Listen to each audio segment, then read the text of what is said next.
ओम शांति।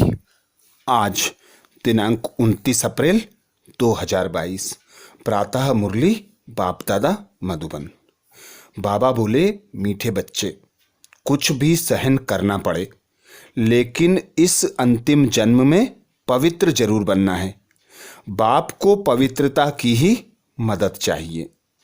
कुछ भी सहन करना पड़े लेकिन इस अंतिम जन्म में पवित्र जरूर बनना है। बाप को पवित्रता की ही मदद चाहिए। प्रश्न किया बाबा ने, अंतिम दृश्य कौन सा होगा जिसे समझने के लिए अच्छी विशाल बुद्धि चाहिए? अंतिम दृश्य कौन सा होगा जिसे समझने के लिए विशाल बुद्धि चाहिए? उत्तर में बाबा बोले, अंतिम दृश्य सबके वापिस जाने का है। कहा जाता है, राम गयो रावण गयो, फिर कछु भी नहीं, सपनों जैसा है संसार। तो बाबा हम बच्चों को यही समझाते कि अंतिम दृश्य वापिस जाने का है। बाकी सृष्टि की सफाई करने वाले, नई दुनिया की तैयारी करने वाले थोड़े बचेंगे। हम भी जाएंगे, फिर जहां जीत वहां जन्म होगा। भारत में ही जीत होगी, बाकी सब खलास हो जाएंगे। राजाएं आदि जो धनवान होंगे वह बचेंगे जिनके पास हमारा जन्म होगा। फिर हम सृष्टि के मालिक बनेंगे। यह समझने के लिए विशाल बुद्धि चाहिए। गीत सुनाया बाबा ने, नयनहीन को राह दिखाओ। ओम शांति। बच्चों ने गीत सुना। कहते हैं, हे प्रभु हम अंधे हैं, दर दर पग पग ठोकरें खाते रहते हैं। अपने को आपे ही कहते हैं कि हम अंधे की औलाद हैं। हे प्रभु आओ, गुरुओं के दर, मंदिरों के दर पर, नदियों के दर पर धक्के खाते रहते हैं। अर्थ तो नहीं जानते कि हमारा वह बाप है। प्रभु को भी अनेक नाम दे दिए हैं। कहते हैं निराकार नाम रूप से न्यारा है। अब नाम रूप से न्यारी तो कोई चीज होती ही नहीं। तुम कहते हो परम पिता परमात्मा, कब नाम रूप से न्यारा हो सकता है क्या? मनुष्य यह तो आपे ही गाते रहते हैं कि हम अंधे हैं। बाप आकर जब रास्ता बताते हैं तो सज्जे हो जाते हैं। बाप तो ज्ञान का सागर है, वह तुम बच्चों को पढ़ाते हैं। मुक्ति जीवन मुक्ति का रास्ता बताते हैं। और कोई भी साधु संत सन्यासी मुक्ति जीवन मुक्ति का रास्ता नहीं बता सकते, तो उनको गुरु कैसे कह सकते हैं? ड्रामा में उनका पार्ट है भारत को पवित्रता पर थमाना। भल पवित्र तो रहते हैं परंतु ज्ञान योग से नहीं पवित्र बनते। दवाई खाकर इंद्रियों को मुर्दा बना देते हैं। इसमें कोई ताकत नहीं है।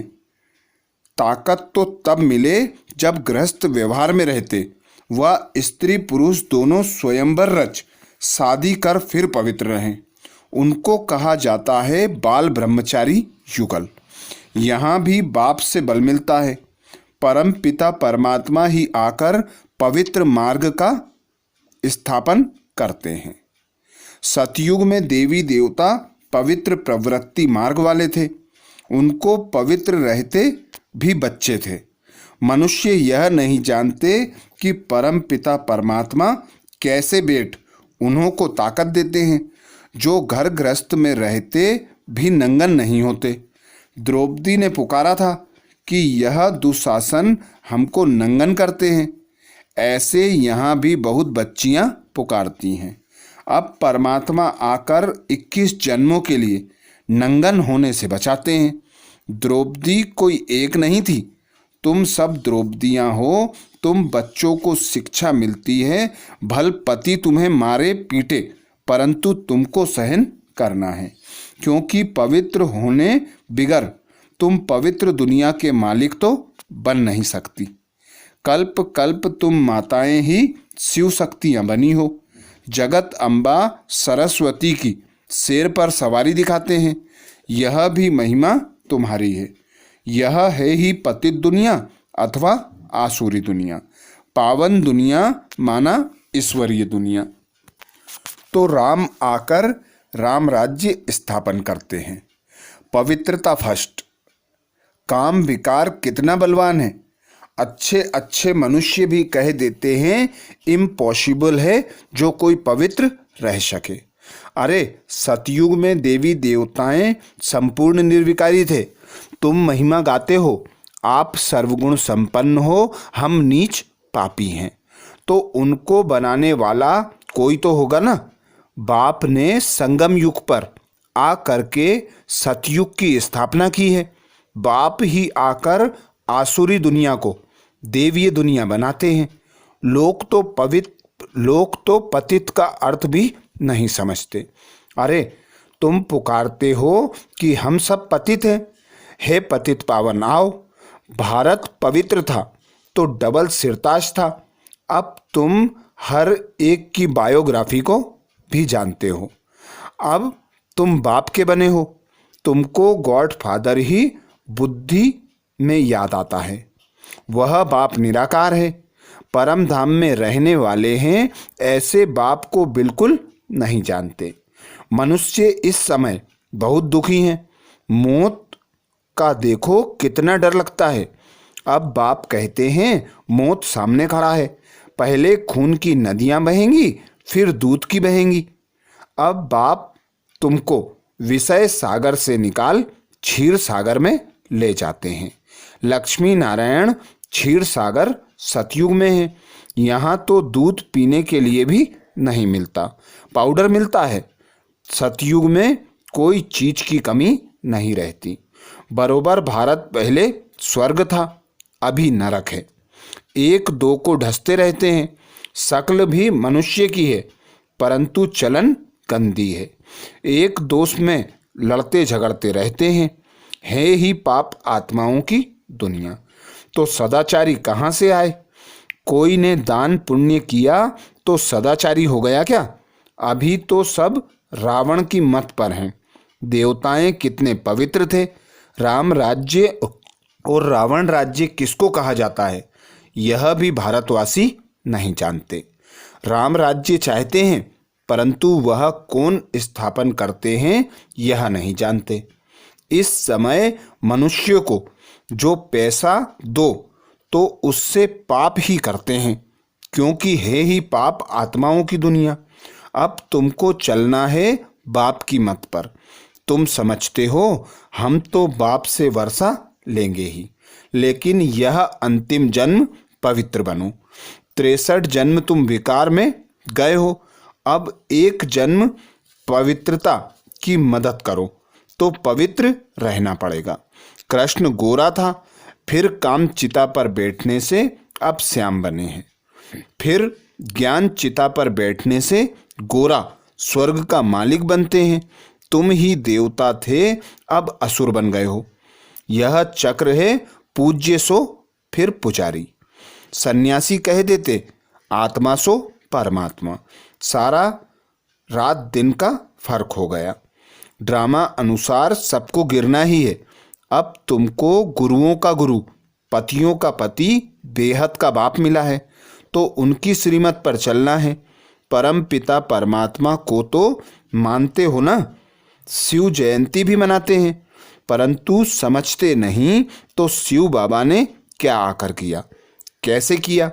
सोमनाथ का इतना बड़ा मंदिर बनाया है, जरूर भारत में ही आएंगे। कैसे आया, क्या किया, कुछ भी बता नहीं सकते। यह भी परंपरा से चला आता है। गंगा का मेला कुंभ का मेला कहते हैं, परंपरा से चला आता है। यह सब उल्टा बताते हैं। क्या सतयुग से ही दुनिया पतित थी। जो कुछ बताते हैं अर्थ कुछ भी नहीं समझते। इसको भक्ति मार्ग कहा जाता है। क्राइस्ट आया, फिर कब आएगा कोई को पता नहीं। प्रदर्शनी में तुम हजारों को समझाते हो, फिर भी कोटों में कोई निकलता है। तो बाबा कहते अभी तुम बेहद के बाप से बेहद का वर्षा पाते हो, तुम जानते हो अभी दुनिया बदल रही है। तुम कहते हो कि हम सन्यासियों को भी पवित्र रहकर दिखाएंगे। आगे चलकर वे लोग भी मानेंगे कि इन्हों को शिक्षा देने वाला परमपिता परमात्मा है। तुम सिर्फ यह सिद्ध कर बताओ कि बाप सर्वव्यापी नहीं है।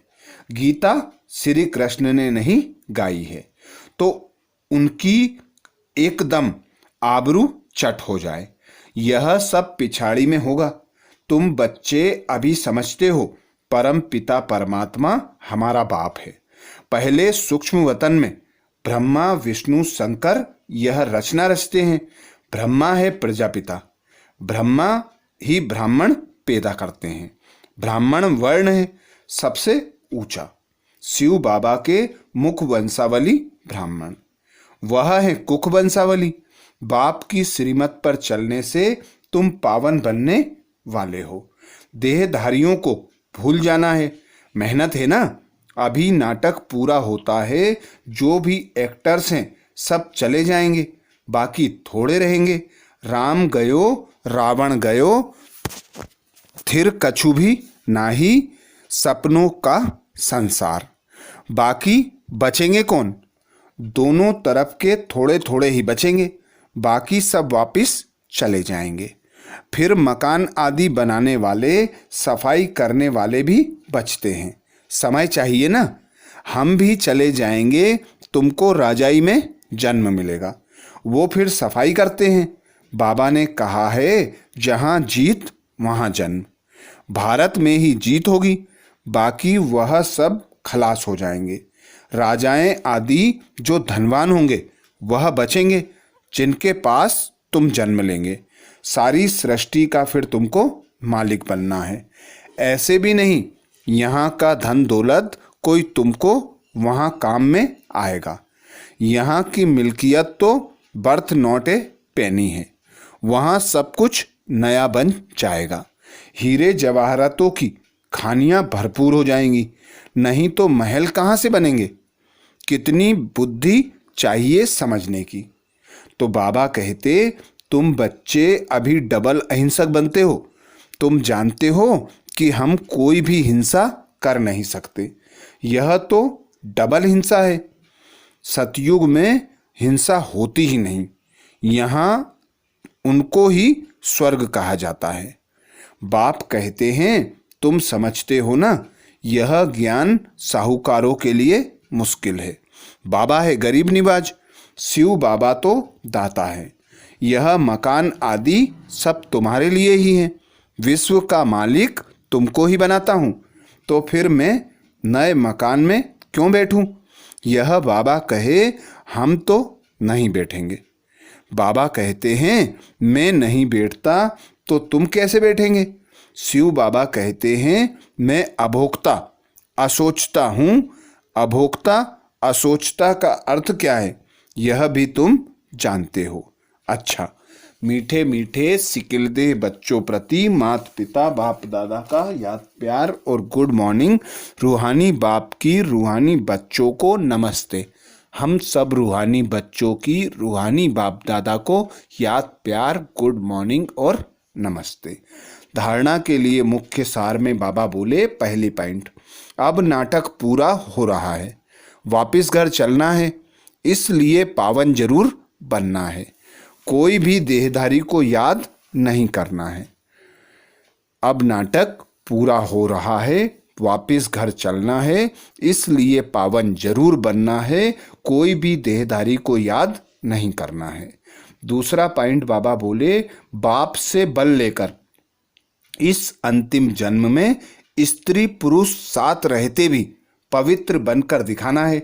बेहद का बाप मिला है तो उनकी श्रीमत पर जरूर चलना है। बाप से बल लेकर इस अंतिम जन्म में स्त्री पुरुष साथ रहते पवित्र बनकर दिखाना है।